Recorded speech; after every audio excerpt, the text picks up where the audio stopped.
Bismillahirrohmanirrohim. Assalamualaikum warahmatullahi wabarakatuh. Halo semuanya. Perkenalkan, kami dari kelompok 3 mata kuliah Satuan Operasi dari Teknologi Industri Pertanian, jurusan Teknologi Hasil Pertanian, Fakultas Pertanian, Universitas Lampung. Pada kesempatan kali ini, kami akan membahas tuntas tentang psikrometri yang berkaitan dengan pengertian, komponen-komponen psikrometri chart, kegunaan psikrometri chart, cara membaca psikrometri chart hingga ke studi kasus tentang penerapan psikrometri chart. Nah, sebelumnya kita akan memperkenalkan anggota dari kelompok kita. Yang pertama ada M. Fadal Ghozi Al-Bukhari dengan NPM 1914231003. Yang kedua ada Solehatul Laila dengan NPM 1914231008. Yang ketiga ada Nafiatul Fitriyah dengan NPM 1914231018. Dan yang terakhir ada Siti Fadia Amalia dengan NPM 1914231031. Nah, demikian perkenalan dari kelompok kami. Langsung aja enjoy our video. Izin memperkenalkan diri, nama saya Siti Fadia Amalia, NPM 1914231031 dari Prodi TIP Angkatan 2019. Di sini saya akan menjelaskan mengenai pendahuluan dari materi psikometri chart. Maka dari itu, kita harus mengetahui latar belakang kita mempelajari materi ini. Perkembangan agroindustri di Indonesia terus berkembang pesat dengan adanya kemajuan teknologi. Pengolahan bahan hasil pertanian dengan menggunakan metode suhu rendah dan suhu tinggi, kita harus mengetahui karakteristik dari produknya maupun alat yang akan kita gunakan dalam pengolahan bahan hasil pertanian ini. Karakteristik produk dan kinerja mesin dari suatu alat ini dapat diidentifikasi melalui temperatur, kelembapan, entalpi, dan kandungan uap air dalam suatu produk. Keempat komponen tersebut dapat diidentifikasi menggunakan psikometri chart. Dengan adanya psikometri chart, maka perencanaan tata udara menjadi lebih sederhana karena tidak perlu menggunakan hitungan matematis yang rumit. Chart psikometrik ini merupakan tampilan secara grafikal sifat termodinamik udara antara lain suhu, kelembapan, entalpi, dan kandungan uap air dan volume yang spesifik. Dalam chart ini dapat langsung diketahui hubungan antara berbagai parameter udara secara tepat dan presisi, baik berkaitan dengan sifat fisik udara tersebut maupun sifat termiknya. Oleh karena itu, sebagai mahasiswa teknologi hasil pertanian, kita perlu mengetahui materi dari psikometri chart ini. Selanjutnya, terdapat tujuan dari materi psikometri chart ini adalah sebagai berikut. Tujuan yang pertama yaitu mengetahui pentingnya mempelajari materi psikometri chart ini. Kedua yaitu mengetahui apa itu psikometri chart dan komponen-komponennya. Yang ketiga, mengetahui cara membaca psikometri chart. Yang keempat, mengetahui kegunaan dari psikometri chart. Yang terakhir yaitu mengetahui penerapan psikometri chart di bidang industri. Pengertian psikometri chart. Psikometrik adalah ilmu yang mengkaji mengenai sifat-sifat campuran udara dan uap air yang memiliki peranan penting dalam menentukan sistem pengkondisian udara. Di atas ini merupakan psikometrik chart yang merupakan sebuah grafik yang menunjukkan suatu hubungan antara temperatur, kelembapan, entalpi, dan kandungan uap air. Cara terbaik untuk memahami psikometrik chart ini adalah mengobservasi bagaimana letak dan posisi setiap garis kurva yang diletakkan atau dipetakan pada psikometrik chart. Psikometrik chart ini menyatakan hubungan antara suhu bola kering, suhu bola basah, suhu titik embun, kelembapan relatif, panas total atau entalpi, volume spesifik, kelembapan spesifik, panas sensibel, dan panas laten. Selanjutnya ada istilah-istilah dalam psikometri chart. Nah, istilah-istilah dalam psikometri chart itu perlu kita ketahui agar kita semakin memahami mengenai psikometri chart. Nah, kira-kira apa saja sih istilah yang ada dalam psikometri chart itu? Yang pertama ada dry bulb temperature atau temperatur bola kering. Nah, temperatur bola kering ini merupakan temperatur yang dapat terbaca pada termometer dalam kondisi udara yang terbuka. Nah, temperatur bola kering ini menunjukkan kalor sensibel, di mana apabila terjadi perubahan pada temperatur bola kering juga akan mengakibatkan perubahan pada kalor sensibel tersebut. Satuan suhu yang biasa digunakan untuk mengukur temperatur bola kering ini adalah Celsius, Kelvin, dan juga Fahrenheit. Selanjutnya, istilah yang kedua ada yang namanya wet bulb temperature atau temperatur bola basah. Nah, sesuai dengan namanya, wet bulb yaitu suhu yang dapat diukur dengan termometer yang bagian bulbnya itu dilapisi dengan kain yang basah. Kemudian akan dialiri dengan udara yang akan diukur suhunya. Perpindahan kalor akan terjadi dari udara ke kain basah tersebut. Nah, kalor dari udara akan digunakan untuk menguapkan air yang terdapat pada kain basah. Selanjutnya barulah digunakan untuk memuaikan air atau cairan yang terdapat di dalam termometer. Untuk mengetahui lebih jelas mengenai wet bulb temperature, maka akan kita gambarkan pada suatu kolam air yang panjangnya itu tak terhingga dan bagian atasnya itu tertutup. Kemudian akan dialiri udara melalui permukaan airnya. Nah, apabila terjadi perpindahan kalor dari udara ke permukaan air, maka bagian ujung kolam air tersebut udaranya akan menjadi jenuh. Nah, sehingga itulah yang dinamakan dengan wet bulb temperature. Untuk mengukur sifat dari dry bulb temperature dan wet bulb temperature ini secara sekaligus, maka kita bisa menggunakan alat yang namanya sling. Nah, sling ini merupakan termometer yang mana dua termometer yang disatukan pada suatu tempat, sebuah tempat, dan tempat tersebut dapat diputar. Nah, dua buah termometer itu terdiri dari satu termometer biasa yang digunakan untuk mengukur dry bulb temperature dan yang termometer satunya untuk mengukur wet bulb temperature, di mana yang untuk wet bulb temperature ini tentunya dilapisi dengan kain yang sudah dibasahi atau kain yang basah. Istilah yang selanjutnya ada yang namanya dew point temperature atau temperatur dew point. Nah, temperatur dew point ini merupakan temperatur pada saat saturasi atau temperatur di mana uap air mulai mengembun pada saat campuran udara dan uap air mulai didinginkan. Nah, pada saat saturasi, temperatur dew point ini sama dengan temperatur bola basah dan sama juga dengan temperatur bola kering. Nah, temperatur dew point ini menunjukkan kalor laten, di mana perubahan yang terjadi pada temperatur dew point juga akan mengakibatkan perubahan pada kalor laten tersebut. Selanjutnya ada yang namanya specific humidity. Nah, specific humidity ini atau perbandingan kelembapan atau yang biasa disebut juga dengan humidity ratio. Nah, specific humidity ini dapat didefinisikan sebagai massa air yang terkandung di dalam 1 kg udara kering. Selanjutnya ada RH atau relative humidity atau kelembapan temperatur. Nah, relative humidity ini merupakan perbandingan antara tekanan temperatur uap air yang ada dalam udara terhadap temperatur saturasi uap air pada temperatur bola kering yang sama.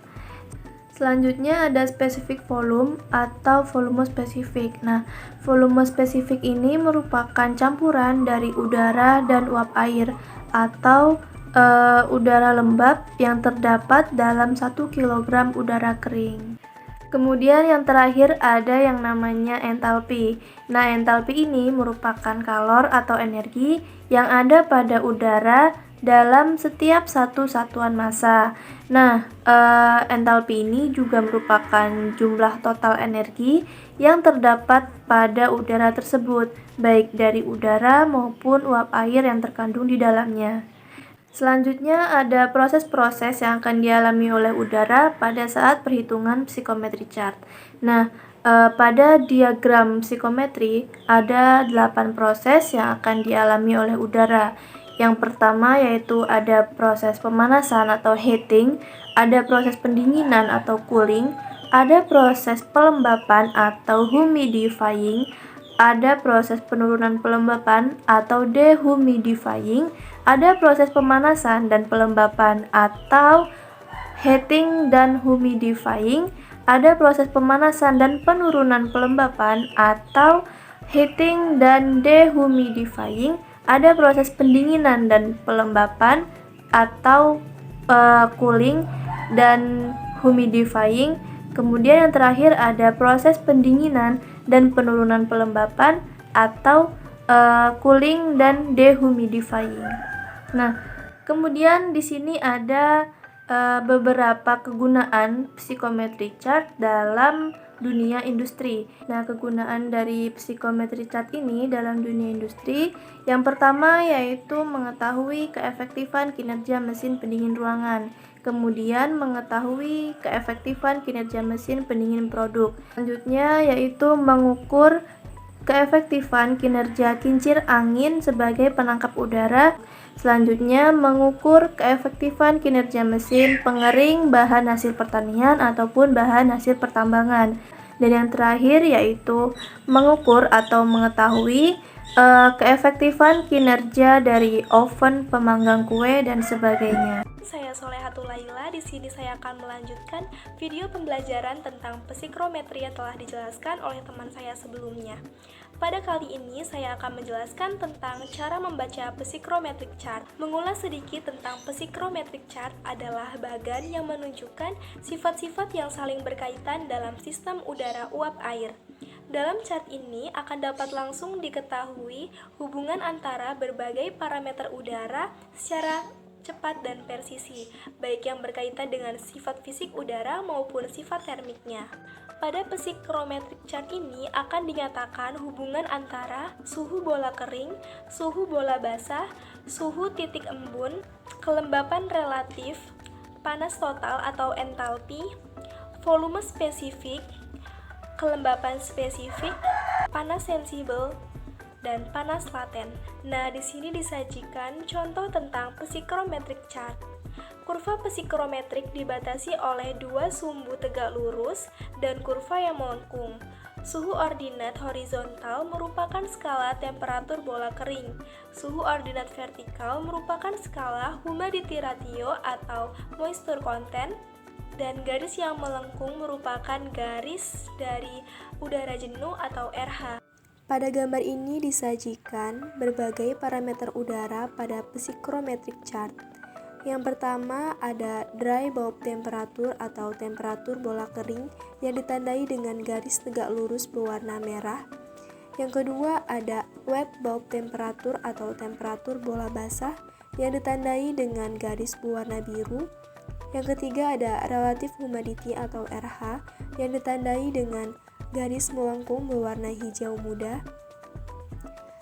Yang keempat ada humidity ratio atau rasio kelembapan yang ditandai dengan garis berwarna ungu. Yang kelima ada specific volume atau density yang ditandai dengan garis berwarna pink. Yang terakhir atau yang keenam terdapat entalpi yang ditandai dengan garis berwarna hijau tua. Cara membaca psikrometri chart dengan sederhana dapat dilakukan dengan apabila ada dua parameter yang telah diketahui, maka dua parameter tersebut dapat langsung kita plotkan pada psikrometri chart. Dari plot tersebut akan ketemu titik potongnya. Nah, titik potong tersebut dapat kita gunakan untuk mencari atau menentukan parameter-parameter lainnya. Untuk lebih jelasnya, simak contoh soal berikut ini. Contoh soal, diketahui suhu bola kering adalah 25 derajat Celcius, suhu bola basah 18 derajat Celcius. Hitunglah temperatur dew point, relative humidity atau RH, humidity ratio atau rasio kelembapan, dan entalpi.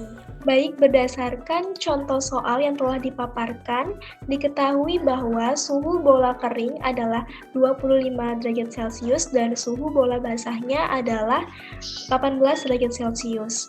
Nah, karena telah diketahui dua parameter udara, langsung saja bisa kita plotkan di diagram atau di psychrometric chart-nya. Kita perbesar supaya lebih jelas. Pertama, kita plotkan langsung suhu bola keringnya, yaitu sebesar 25 derajat Celcius. Di sini, kita plotkan sampai atas.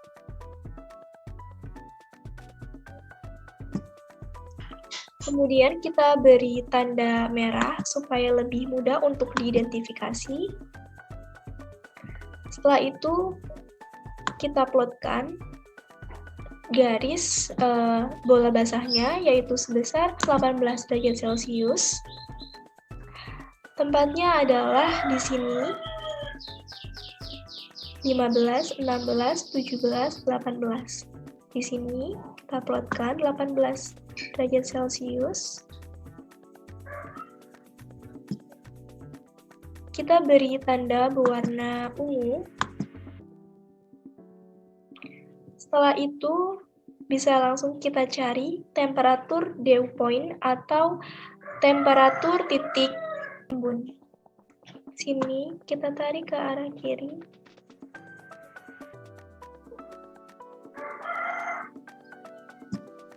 Kemudian kita tandai dengan warna biru. Untuk titik embun, kita luruskan kembali. Sini untuk titik embun, sehingga diperoleh untuk titik embun itu sebesar 14 derajat Celcius. Kemudian ada relative humidity atau RH atau kelembapan relatif. Dari titik ini kita tarik garis melengkungnya. Di sini diperoleh besarnya yaitu 50%. Kita tarik ya supaya bisa lebih jelas untuk ditandainya. Kita beri warna orange untuk RH, yaitu 50%. Kemudian ada humidity ratio atau rasio kelembapan. Untuk mencari humidity ratio atau rasio kelembapan ini, caranya hampir sama seperti mencari temperatur titik embunnya, namun arahnya berbeda. Untuk mencari rasio kelembapan itu ditariknya ke kanan arahnya. Di sini. Nah, kita dapatkan 10, kemudian kita beri tanda warna hijau. 10, satuannya adalah kilogram per kilogram of dry air. Kemudian untuk entalpi, di sini kita tarik ke atas.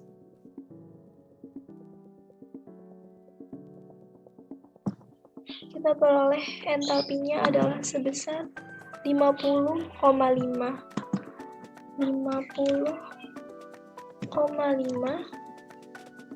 Satuannya adalah kilojoule per kilogram of dry air.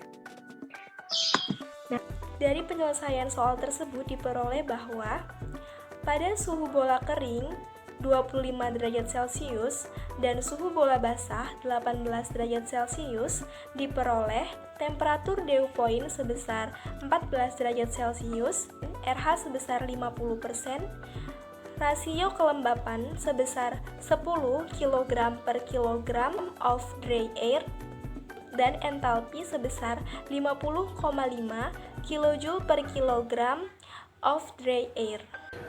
Assalamualaikum warahmatullahi wabarakatuh. Nama saya M. Fadal Gozi Buhari, NPM 1914231003 dari Program Studi Teknologi Industri Pertanian. Kali ini saya akan bahas jurnal yang berkaitan dengan psychrometric chart, yaitu judul jurnalnya Pengaruh Laju Aliran Udara Terhadap Kinerja Sistem Refrigerasi pada Tata Udara Sentral. Sistem tata udara sentral atau juga biasa disebut dengan Air Handling Unit atau AHU merupakan peralatan pengolah udara yang di dalamnya terdapat kipas dan juga peralatan untuk sirkulasi, penyaringan, pendinginan, pemanasan, humidifikasi, dan juga pencampuran udara. Peralatan tersebut merupakan salah satu yang paling banyak mengkonsumsi energi, yaitu energi listrik, yaitu sekitar 50%. Sistem AHU juga ada yang menggunakan koil air dingin yang digunakan sebagai pendingin, dan juga banyak juga yang menggunakan evaporator sistem refrigerator jenis ekspansi secara langsung. Sistem ekspansi secara langsung yaitu salah satu sistem pengkondisi yang juga banyak digunakan terutama dalam bentuk unitary seperti window unit, split unit, dan juga mobil. Di samping itu, sistem ini juga digunakan pada sistem tata udara sentral, di mana komponen utama sistem ini terdiri dari evaporator, kompresor, kondensor, dan juga katup ekspansi. Metode penelitian yang dilakukan pada jurnal ini yaitu ada 4. Yang pertama, penelitian ini dilakukan pada sistem refrigerator tata udara sentral jenis ekspansi langsung atau DX system.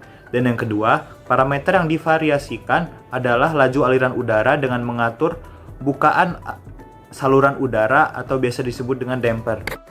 Yang ketiga yaitu pengambilan data dilakukan dengan cara mengukur tekanan isap dan buang kompresor, temperatur isap dan buang kompresor, temperatur sisi cair refrigerator, dan temperatur keluaran koil evaporator, dan juga dengan mengukur arus dan tegangan yang mensuplai daya motor kompresor. Yang keempat yaitu dilakukan evaluasi dan analisis kerja dari sistem refrigerasi tata udara pada AC sentral. Berikut adalah pembahasan dari jurnal tersebut, di mana kapasitas pendinginan dari koil evaporator dapat disajikan pada gambar berikut ini. Gambar grafik tersebut menunjukkan bahwa debit aliran udara sangat mempengaruhi kapasitas pendinginan. Kapasitas pendinginan terbesar sebesar 62,364 watt diperoleh dengan debit aliran udara sebesar 1280 meter kubik per second. Ini juga berarti bahwa kapasitas sistem refrigerasi pada sistem tata udara AC sentral ini digunakan masih mampu menangani beban pendinginan pada udara pada debit aliran terbesar. Dengan membandingkan suatu kapasitas pendinginan yang diperoleh dari jurnal tersebut dengan daya yang dikonsumsi, kita dapat memperoleh nilai rasio efisiensi energi atau energi efisiensi rasio atau EER, di mana perbandingan EER untuk tiap variasi debit laju aliran dapat disajikan pada gambar berikut. EER tertinggi sebesar 3,99 diperoleh pada saat debit aliran udara sebesar 1280 meter kubik per second, yang berarti pada debit tertinggi tersebut sistem bekerja paling efektif. Kesimpulan yang diperoleh dari jurnal tersebut yaitu kinerja sistem tata udara lebih mendapat pengaruh dari variasi laju aliran udara atau debit dibandingkan kinerja sistem refrigerasi. Ini ditunjukkan oleh kapasitas pendinginan terbesar yaitu 62,364 kW diperoleh pada laju aliran debit udara yang tertinggi yaitu sebesar 1280 meter kubik per second, dan EER yang tertinggi yaitu 3,99 juga diperoleh pada laju aliran atau debit udara yang tertinggi yaitu sebesar 1280 meter kubik per second.